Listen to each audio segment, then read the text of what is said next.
Bom, gente, continuando então, né?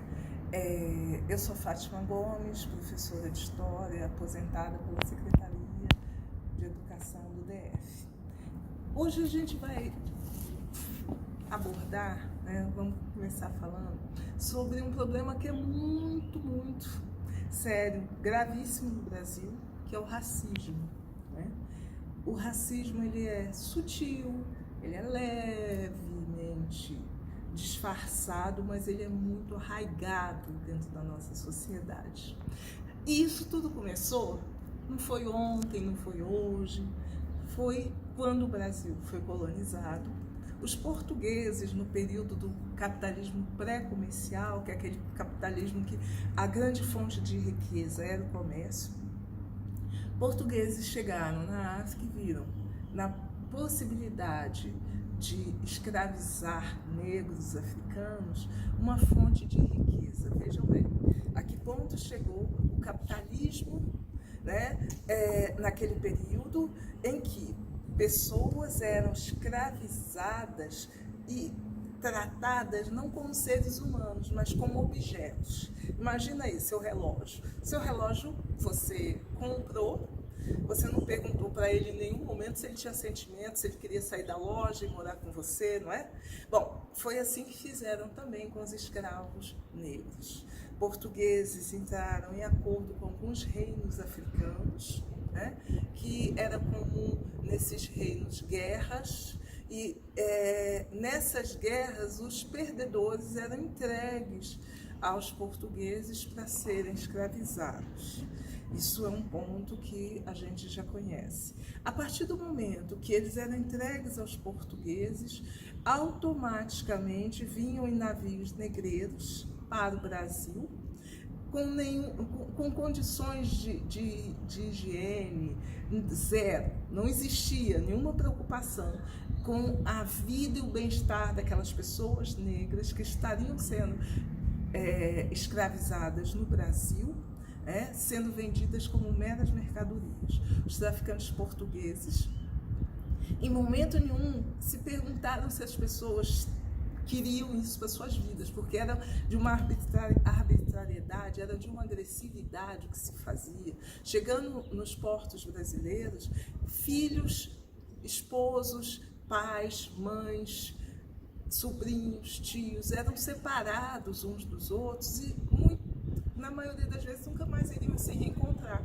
porque não era levado em conta nenhuma ideia de que aquelas pessoas eram pessoas, seres humanos. O que se levava em conta é que um traficante de escravos, capitalista, queria dinheiro e ele queria vender pessoas para trabalhos dos mais variados e brutos possíveis, né? E que essas pessoas seriam meras mercadorias. Pensa, gente, imagina agora, você com seus familiares, entra alguém na sua casa, leva você e seus familiares acorrentados para determinados locais onde vocês serão vendidos. Então, imagina, você tem família, você tem tios, irmãos, primos, pai e mãe, que, né, seres sublimes na nossa vida, filhos, e de repente cada um vai ser vendido como uma mercadoria para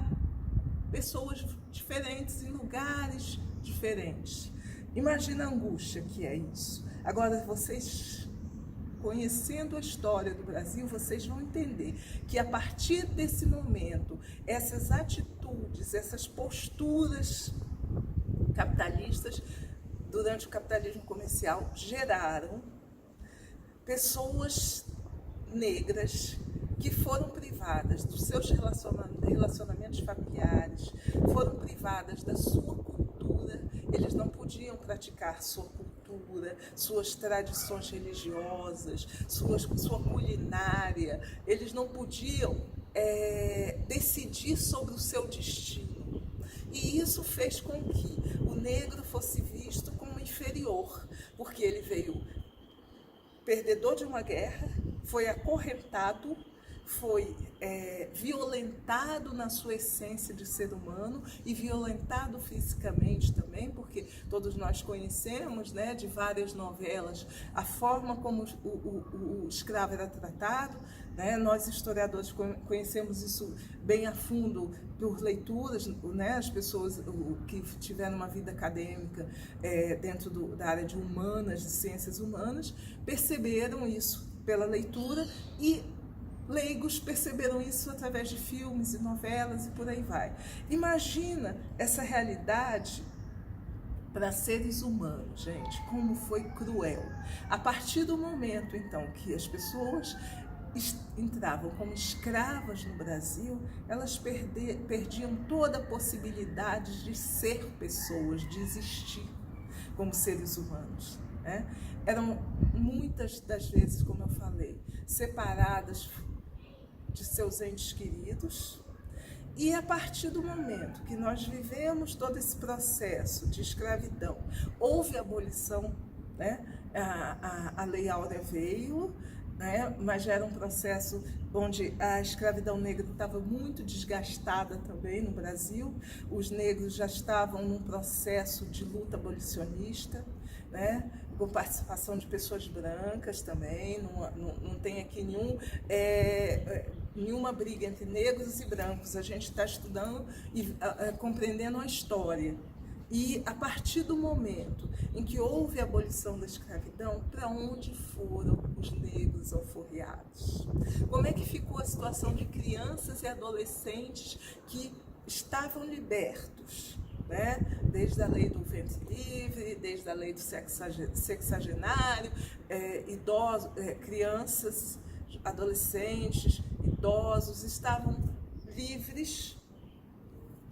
Adultos que nunca tinham trabalhado a não ser sendo escravos. Como é que ficou a realidade desse pessoal? Para onde foram? Tá? Se a gente consegue entender que é um processo desumano, a gente vai entender que hoje o Estado repara isso, através da política de cotas, por exemplo. Mas, voltando à questão, aonde foram parar os negros alforriados? Eles tiveram chance dentro da nossa sociedade? Fica aí a pergunta.